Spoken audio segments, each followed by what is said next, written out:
Muy bien, hemos llegado al momento en que vamos a estudiar la palabra del Señor en esta tarde. Así que les invito a que estén preparados con sus Biblias, sus apuntes ahí para los que toman nota.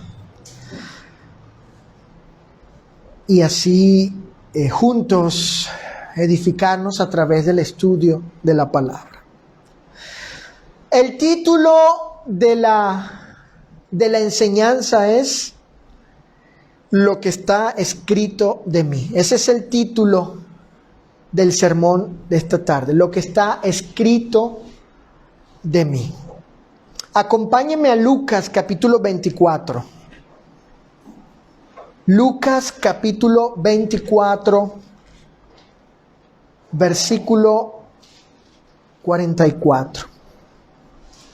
Según el contexto, ya Jesús, el Señor, había muerto, había sido sepultado, y aquí pues ya había resucitado y se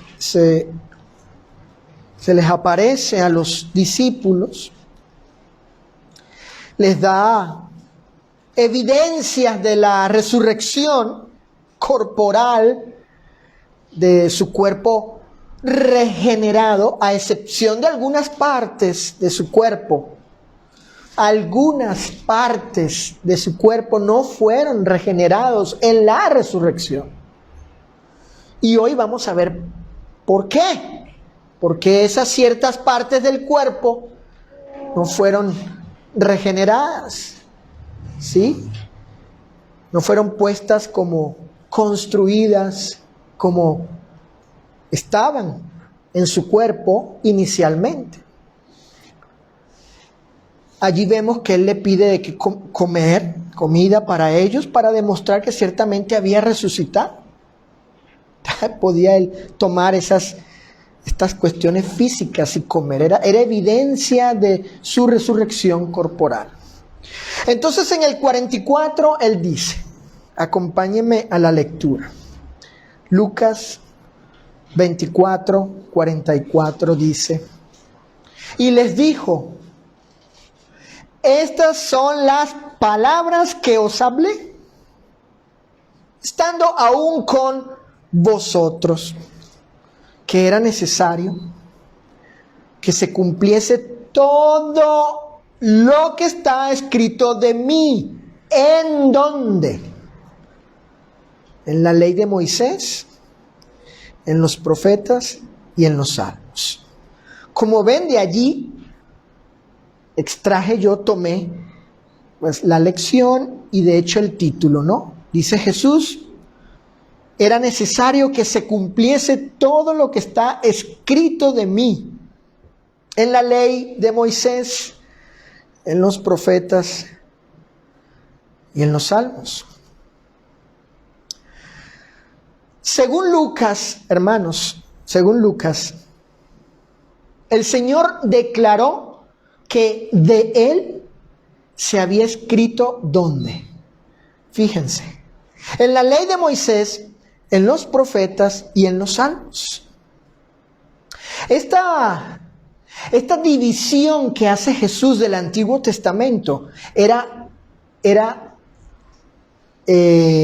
muy conocida entre los hebreos, entre los judíos. Con esto Jesús prácticamente está diciendo, se cumplió todo lo que el Antiguo Testamento dice acerca de mí. Lo que está allí en el Antiguo Testamento, en los 39 libros, lo que ahí se dice acerca de mí, pues se cumplió todo.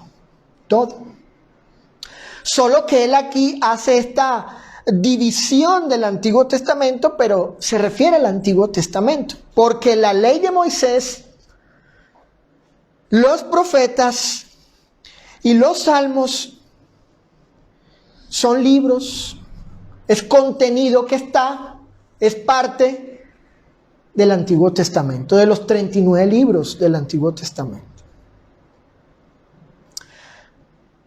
En una ocasión dijo Jesús, lo siguiente. Acompáñenme a Juan capítulo 5. Saulo, Juan capítulo 5, versículo 39.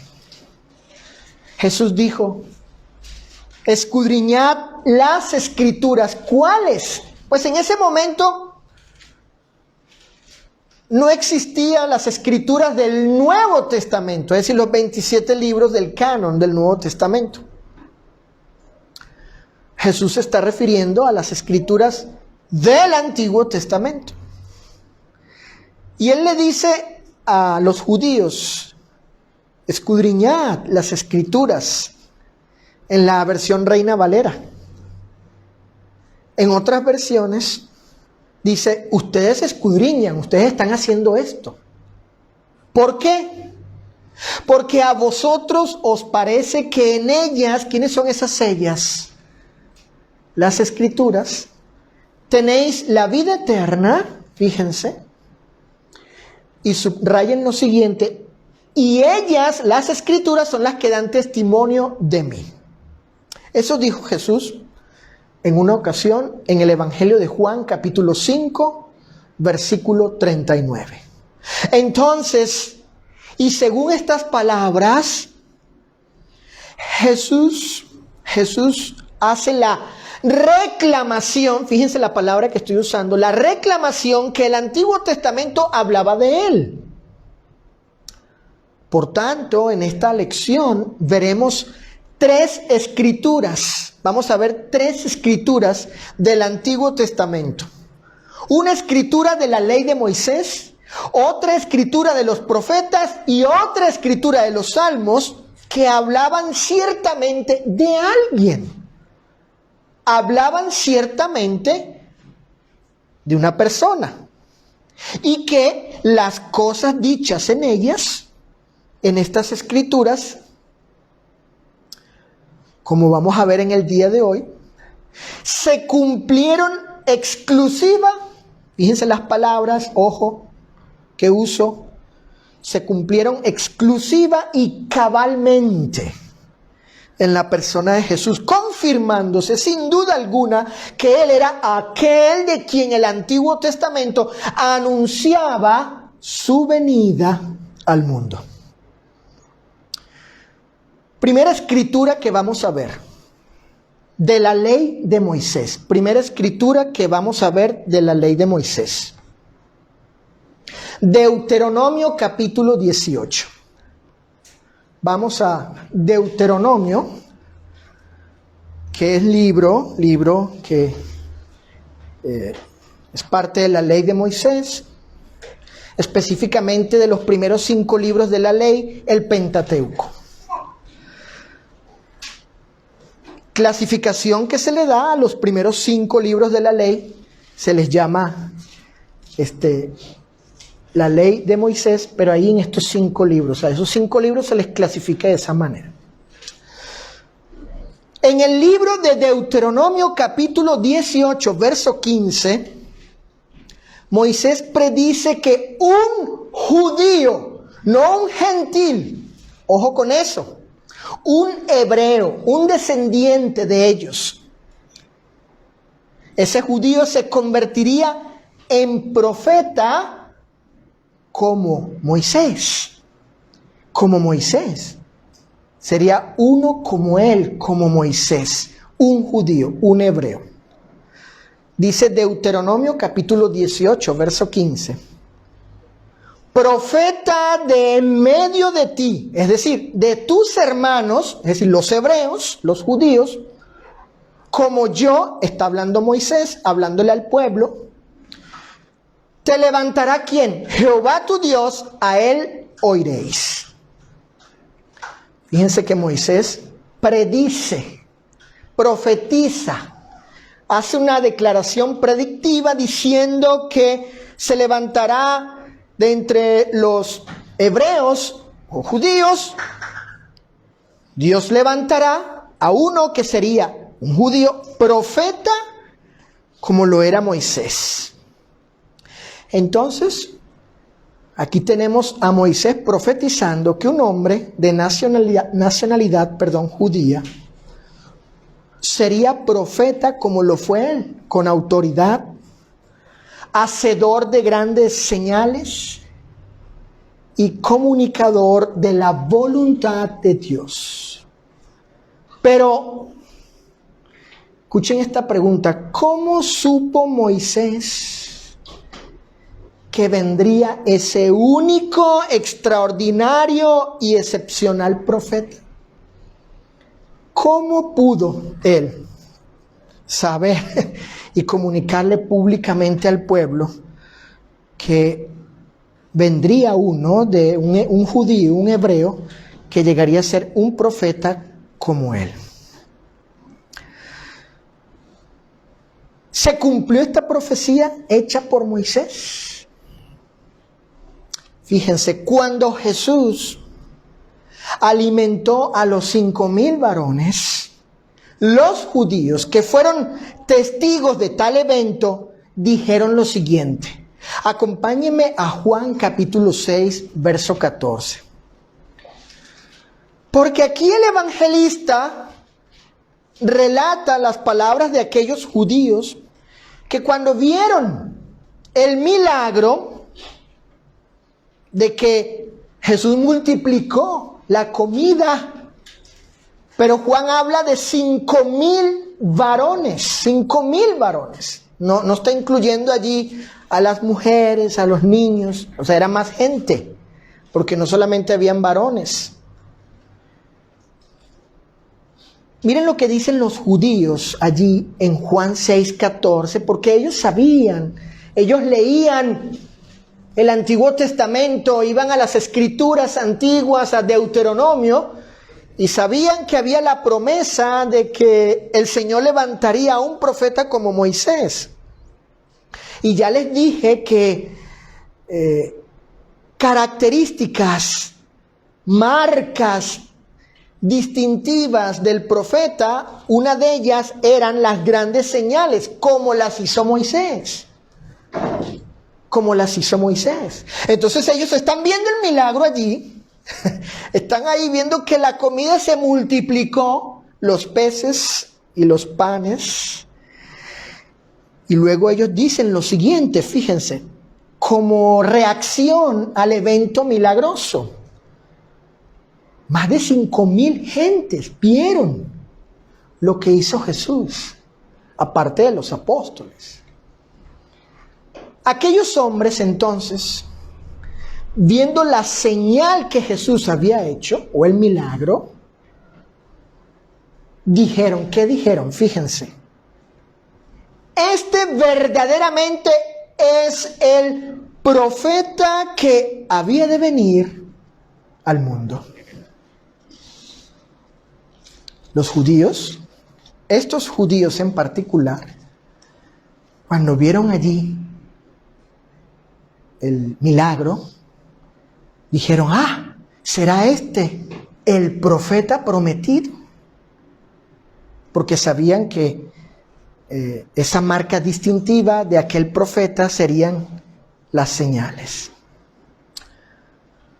El apóstol Pedro le aplica a Jesús la profecía predicha por Moisés, diciendo que el Hijo de Dios, Jesús, es el profeta que Dios iba a levantar como preeminente profeta entre los judíos. Busquen el libro de Hechos capítulo 3, versículo 26. Ya habiendo venido Jesús, Hijo, el Señor, habiendo dado evidencia a él, a los apóstoles, habiendo demostrado que él no era cualquier hombre, era un hombre porque murió en una cruz ante los romanos, ante el pueblo como un hombre, pero no era cualquier hombre. Y después que les dice que vayan y prediquen el evangelio, comenzando en Jerusalén, etcétera, etcétera, noten lo que el apóstol en Hechos capítulo 3, verso 22 y verso 26, lo que él dice acerca de Jesús.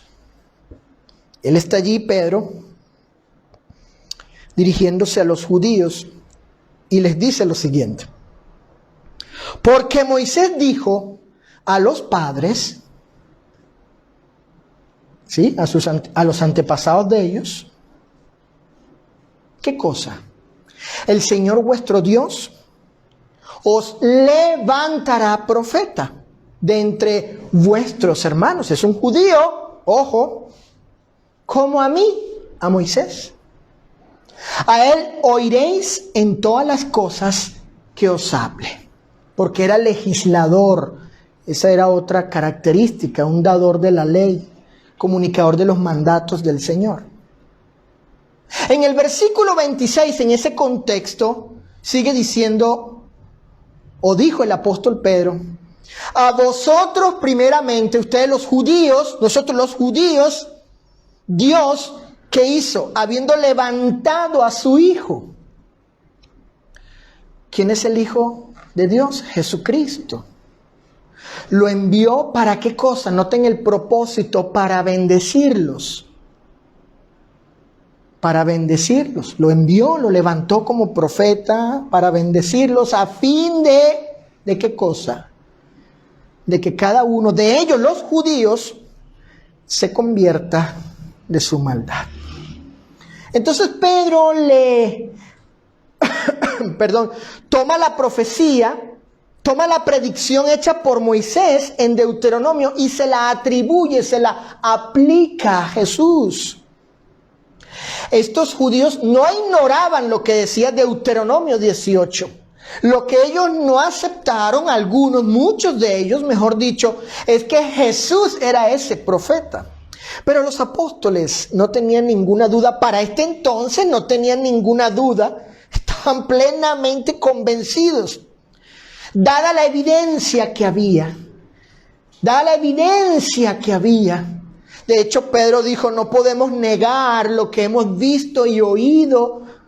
Juan dice, con nuestros propios ojos hemos visto, con nuestras propias manos hemos tocado, con nuestros propios oídos hemos escuchado. Y ahora Pedro aquí con mucho valor se levanta ante los judíos y dice, bueno, Jesús, el Hijo, es el Hijo de Dios, Él es el profeta preeminente, mayor que Moisés, Él es el que había de venir. Y su venida tenía propósito. Ahí dice, para bendecirlos a ustedes los judíos, para que ustedes, en razón de esa verdad, en razón de la verdad de que Jesús es el Mesías, el que había de venir, el ungido, el untado, el consagrado, el elegido, en razón de ellos, ustedes se conviertan ¿de qué cosa? ¿De qué nos convertimos nosotros, Andrea?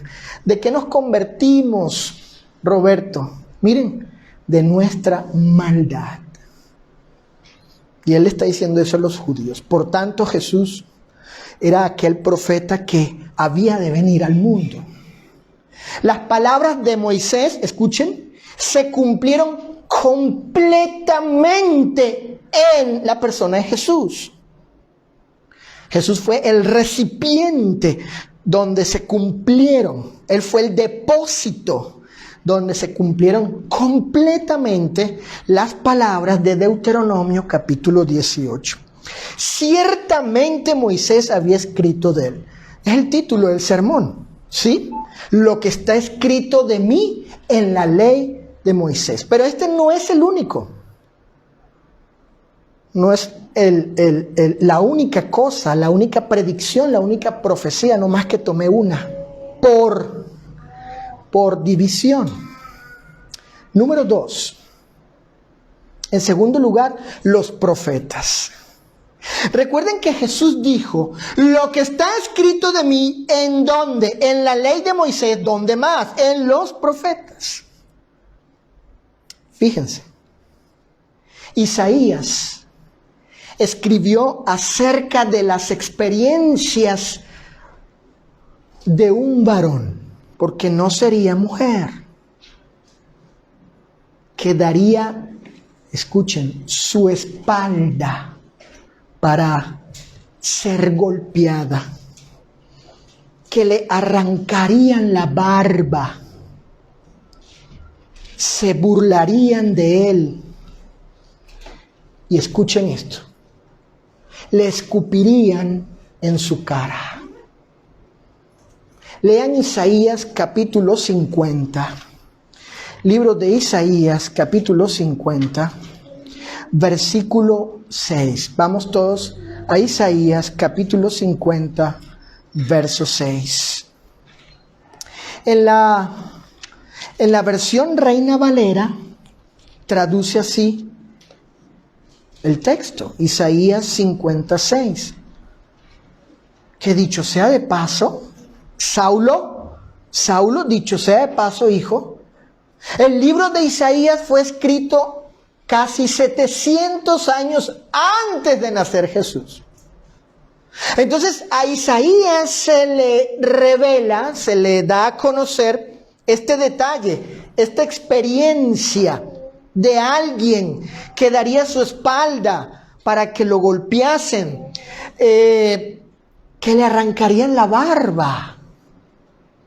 Duele, digo, a las mujeres no les sale barba, pero yo sí puedo decirles que cuando estos días Gigi me agarró, mi hija, y empezó y estamos hablando de una triste barba. Esta es una triste barba, la mía. Pero si fuera una barba más, pienso yo, ¿verdad? Más, con mucho más pelo, se dice, ¿verdad?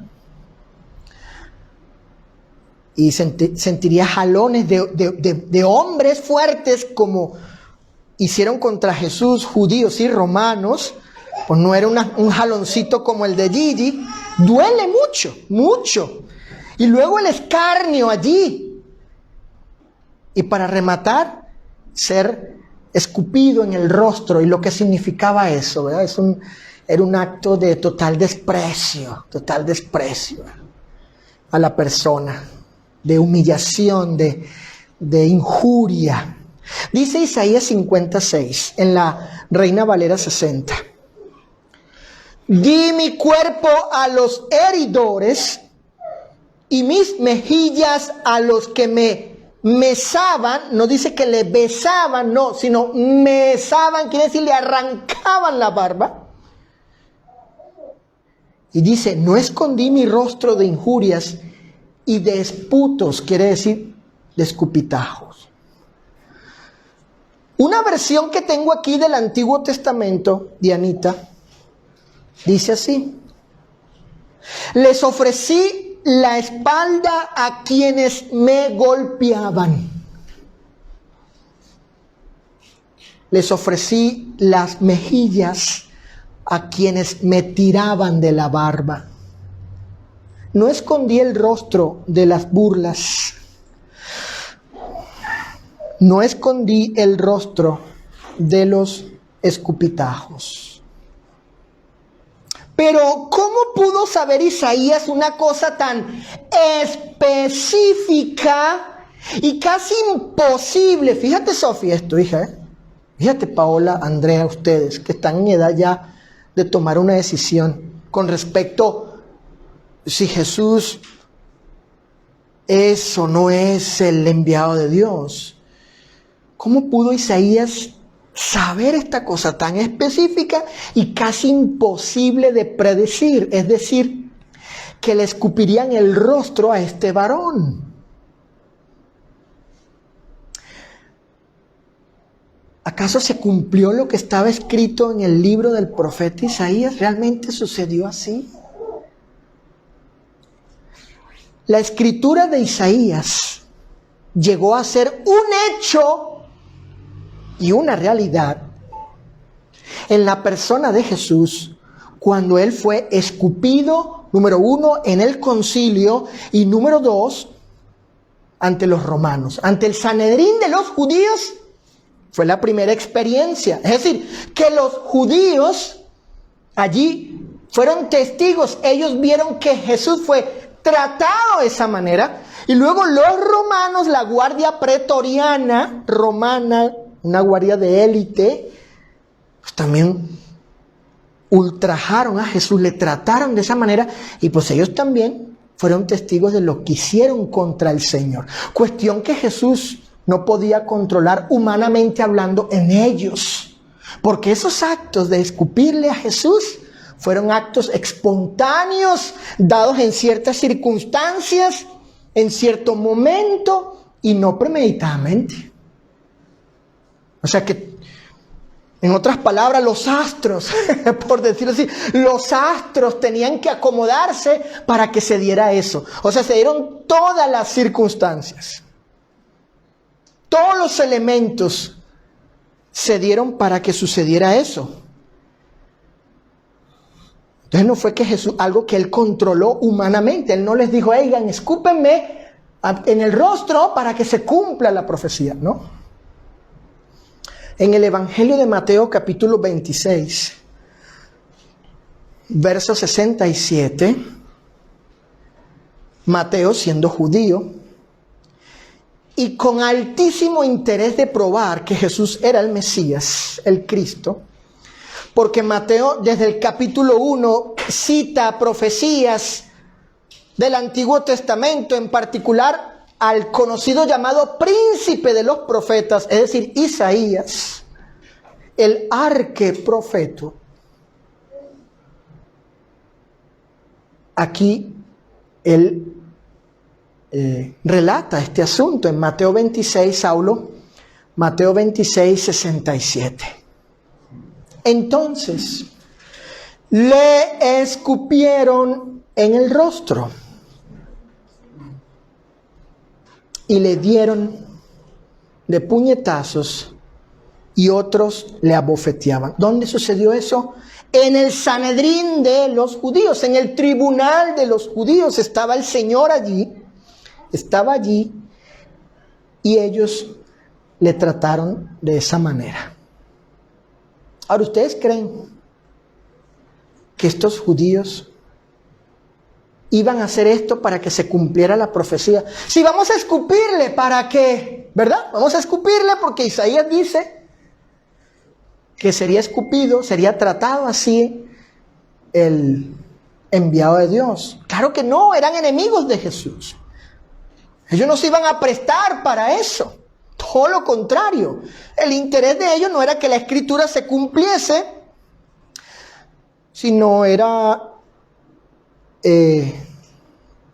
un acto deliberado, intencional de maldad hacia Jesús. Pero en ese acto de maldad contra él, que fue lo que los motivaba a ellos, matarlo, acabarlo, quitarle la vida, en ese acto de maldad lo que hicieron fue cumplir la profecía. ¿Vieron? Interesante, ¿no? De igual forma, los soldados romanos le escupieron. Vayan allí al Evangelio de Mateo, capítulo 27, del 27 al 30. Mateo 27, del 27 al 30. Entonces los soldados del gobernador llevaron a Jesús al pretorio, lugar donde estaba la guardia pretoriana, y reunieron alrededor de él a toda la compañía pretoriana, romanos. ¿Y qué hicieron? Desnudándole. Yo en lo personal, Pati, creo, hermanos, que es literal esto. Realmente a Jesús lo desnudaron en sentido absoluto, para avergonzarlo público. Es una injuria pública, una humillación de lo más vil y bajo posible. Le echaron encima un manto de escarlata y pusieron sobre su cabeza una corona tejida de espinas y una caña en su mano derecha, e hincando los romanos la rodilla delante de él, le escarnecían diciendo: ¡Salve, Rey de los judíos! Subrayen, y escupiéndole. ¿Vieron? ¿Vieron? Escupiéndole. Tomaban la caña y le golpeaban en la cabeza. ¿Ustedes creen que los romanos, paganos, idólatras, anti Jesús, hasta cierto punto antijudíos, la gran mayoría de los romanos, ¿Ustedes creen que ellos tenían interés de que se cumpliese la profecía de Isaías? Se pusieron de acuerdo, toda la compañía dijo, ¿saben qué? Pues vamos a escupirle para que se cumpla la profecía de Isaías, lo que se predijo acerca del ungido de Dios. No. Este fue un acto que se dio bajo ciertas circunstancias, no premeditado y bajo otras motivaciones. Por tanto, Jesús era aquel de quien escribió Isaías. Ya hemos visto cómo los evangelios relatan la experiencia de Jesús siendo escupido por los hombres. Las palabras de Isaías se cumplieron exactamente como las declaró en la persona, así como las declaró, sus palabras se cumplieron exactamente en la persona de Jesús. En tercer y último punto, los salmos. Dice el Evangelio de Lucas, capítulo 24. ¿Cómo dice Saulo? Lucas, capítulo 24. Hijo, Pati, ¿cómo dice Patricia? Juan, y dice Lucas 24, 44, dice: lo que está escrito de mí en la ley de Moisés, en los profetas, ¿y dónde más? En los salmos. El libro de los salmos se escribió casi 1000 años antes de nacer Jesús. Y también predice eventos muy específicos sobre alguien en particular. Por ejemplo,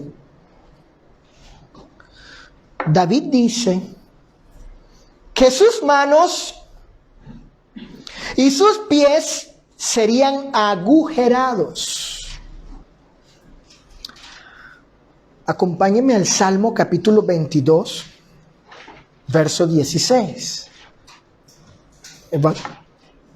Libro de los Salmos, capítulo 22, verso 16 dice: porque perros me han rodeado, me ha cercado cuadrilla de malignos. Noten y subrayen: horadaron mis manos y mis pies. La versión bíblica Torres Amat, Dianita Torres Amat, apunta allí, vierte el pasaje de esta manera. Escuchen, fíjate, Pame, dice así: porque me veo cercado de una multitud de rabiosos perros, dice. Me tiene sitiado una turba, un montón de gente maligna. Han taladrado. Claro, no había taladro en esa época ya. Pero la idea es agujerar, hacer hoyo. Y así traducen: han taladrado mis manos y mis pies. Yo hice aquí en este local varios hoyos con un taladro. Y cuando leí esta versión alfa y leí esta palabra, vino a mi mente cómo con el taladro hacía hoyos, orificios en la pared. Dice la versión Torres Amat: han taladrado mis manos y mis pies. No obstante, y conociendo la historia de la vida de David, jamás encontramos alguna experiencia donde las manos y los pies de David hayan sido agujerados. No hay tal cosa en el Antiguo Testamento. Puedes leer de la vida de David, Andrea, tía, Susana, todos pueden leer. Nunca van a encontrar que él haya experimentado o sufrido tal cosa. El lenguaje de David, el lenguaje que David emplea en el Salmo indica como si él mismo haya tenido esta experiencia. Sin embargo, no fue así. Por tanto, ¿a quién se refería David cuando hablaba de sus manos y pies horadados?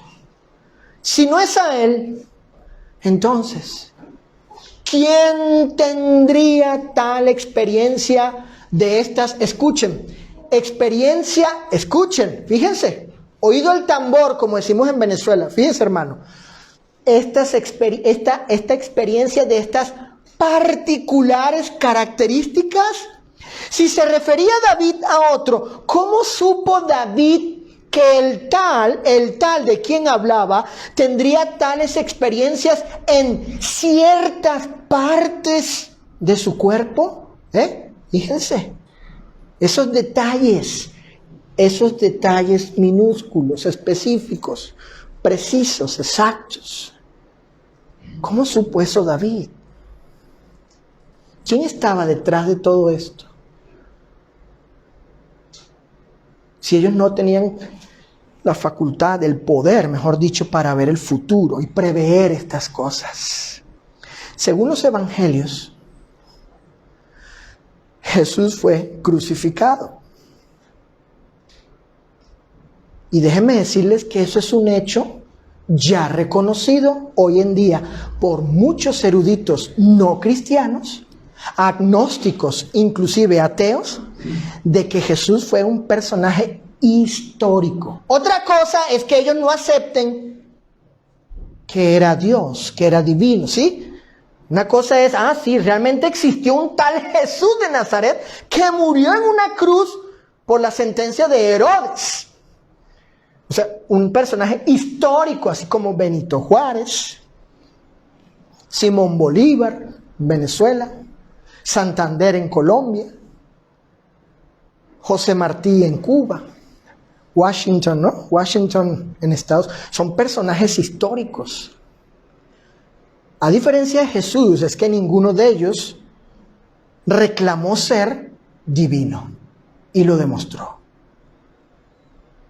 Entonces, ciertamente la crucifixión de Jesús no solo es una cuestión que los evangelios afirman, los testigos, Mateo, Juan, porque Marcos y Lucas tal vez fueron testigos, pero ellos recibieron el testimonio de los testigos.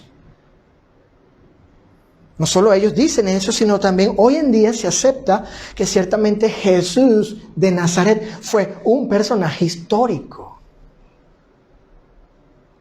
Y la práctica de la crucifixión romana, que fue perfeccionada por ellos, implicaba clavar a la persona en el madero, en la cruz, usando clavos de acero, los cuales eran traspasados en las manos y en los pies.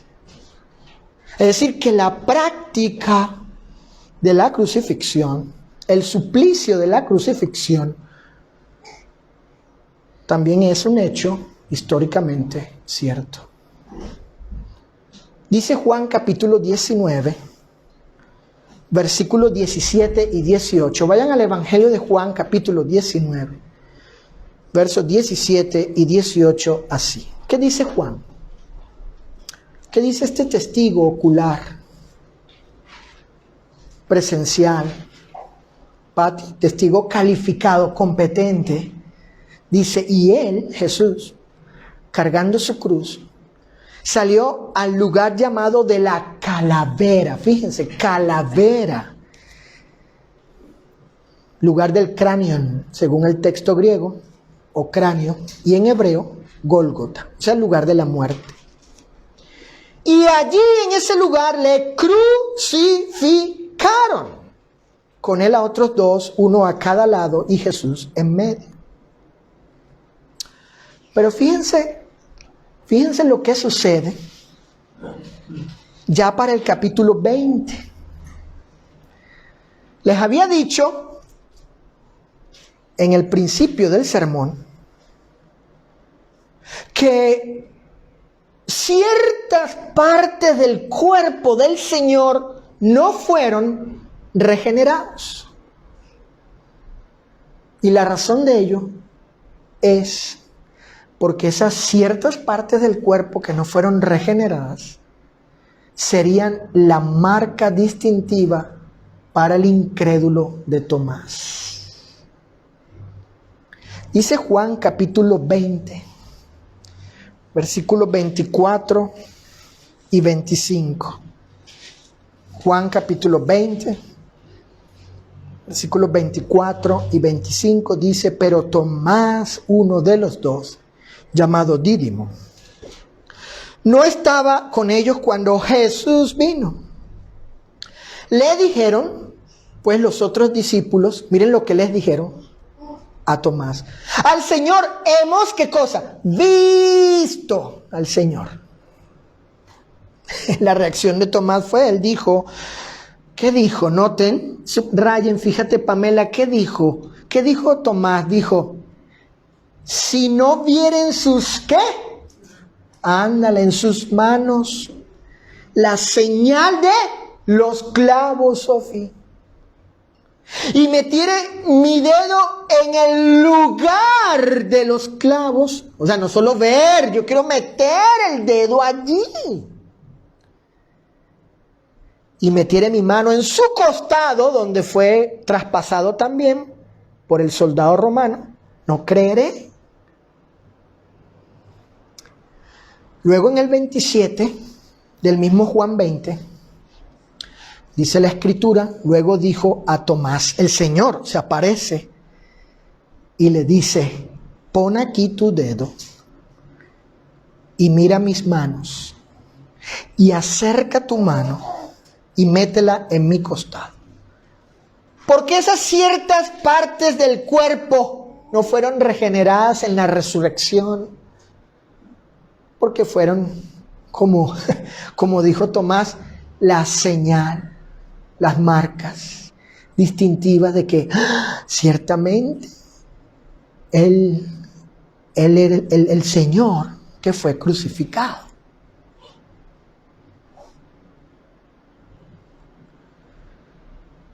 ¿Y qué le dijo el Señor? No seas incrédulo, sino que creyente.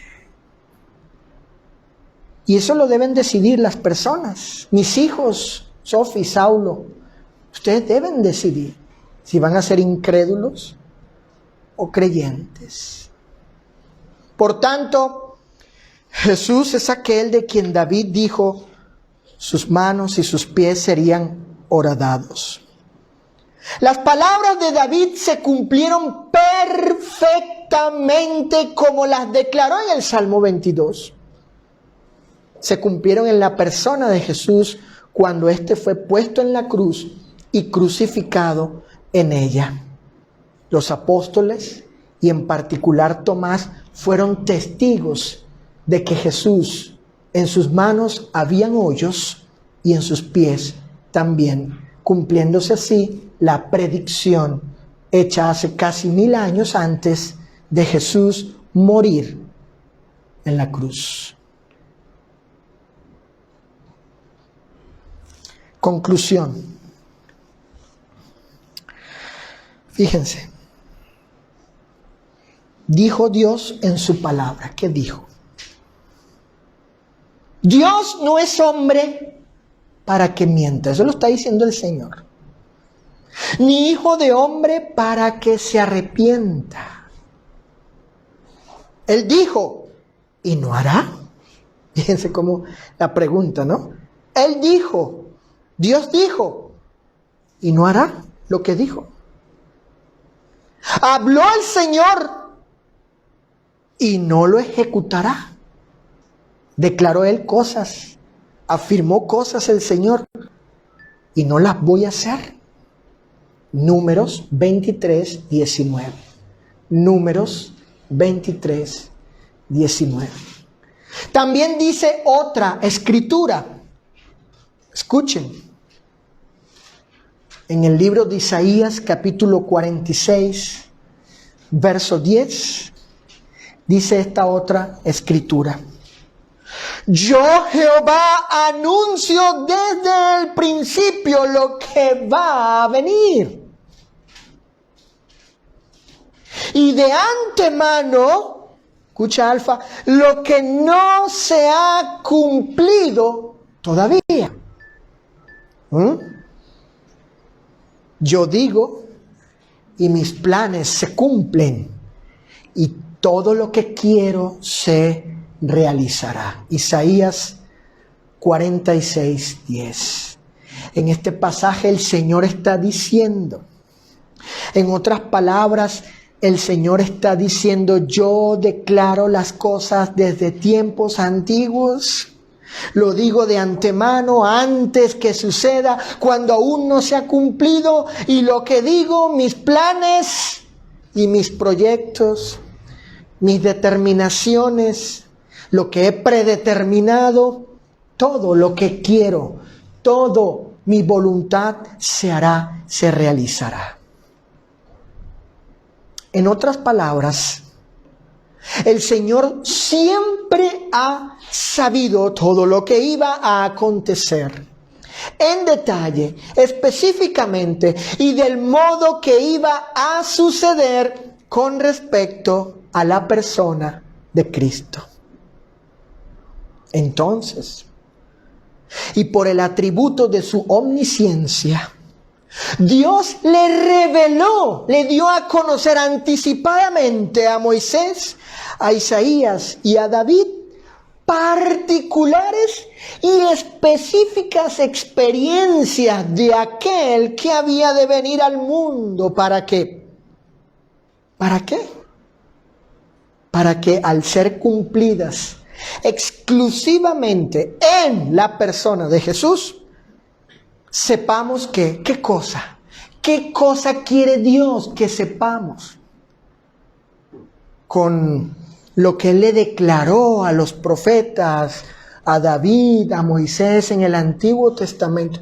Nosotros gentiles que pues no somos obviamente judíos, hebreos y no hemos sido educados en el conocimiento de los escritos antiguos, de las escrituras hebreas del Antiguo Testamento, pero hoy las tenemos. ¿Qué quiere el Señor que sepamos? ¿Qué quiere el Señor que tú, Andrea, sepas? Que sepa Paola, la tía, Saulo, todos los que aún no se han convertido a Cristo. ¿Qué quiere el Señor que sepamos? Con estas cosas, Él quiere que sepamos que Jesús es el Cristo. Es la prueba indiscutible y fidedigna de Dios de que ciertamente Jesús no es cualquier persona. Es la prueba que Dios da a la gente. Y la mayor de esas pruebas, la más grande de todas esas pruebas, de esas evidencias que Dios dio, la mencionó Pablo en una ocasión cuando dijo que Él le ha dado fe a todos.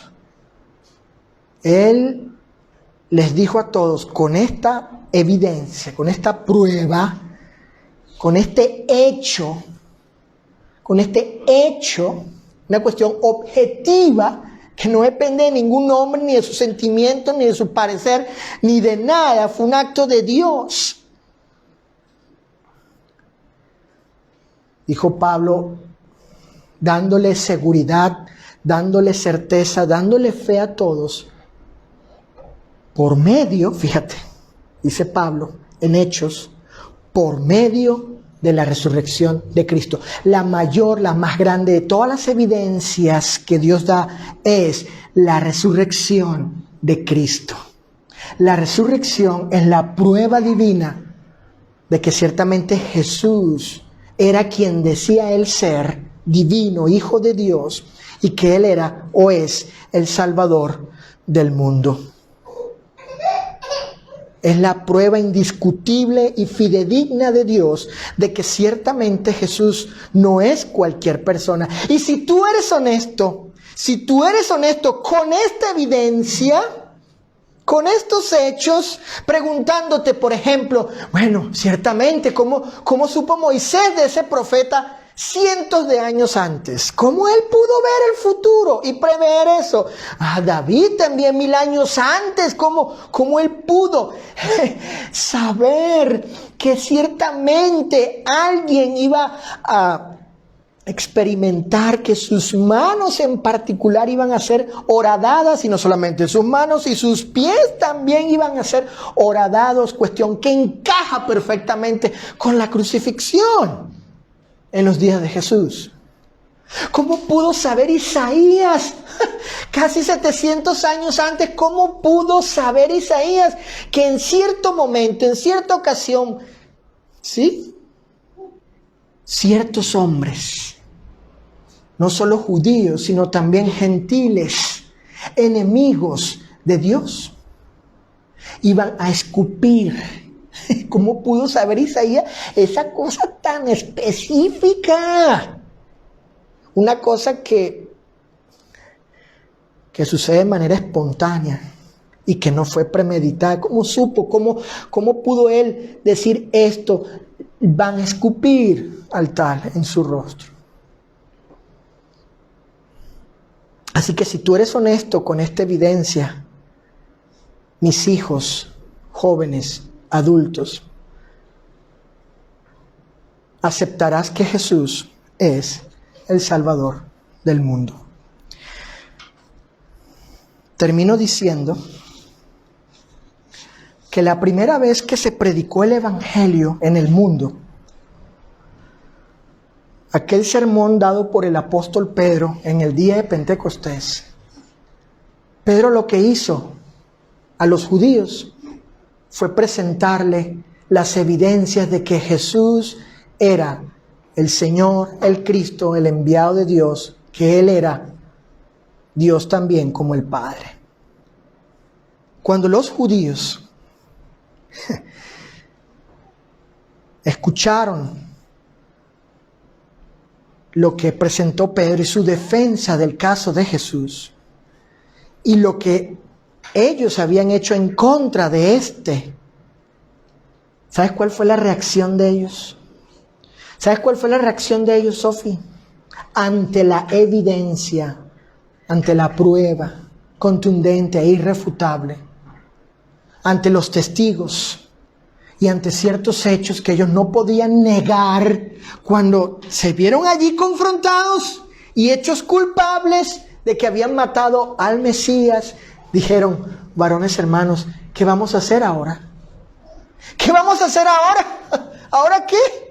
¿Cómo resolvemos esto? ¿Y ahora? Y fue cuando el Espíritu Santo, por boca de Pedro, les dijo: arrepiéntanse, cambien su manera de pensar, de vivir, y sean sumergidos en agua para que Dios les perdone sus pecados. En aquel día se bautizaron casi 3,000 almas en respuesta al mensaje de que Jesús era aquel que había de venir.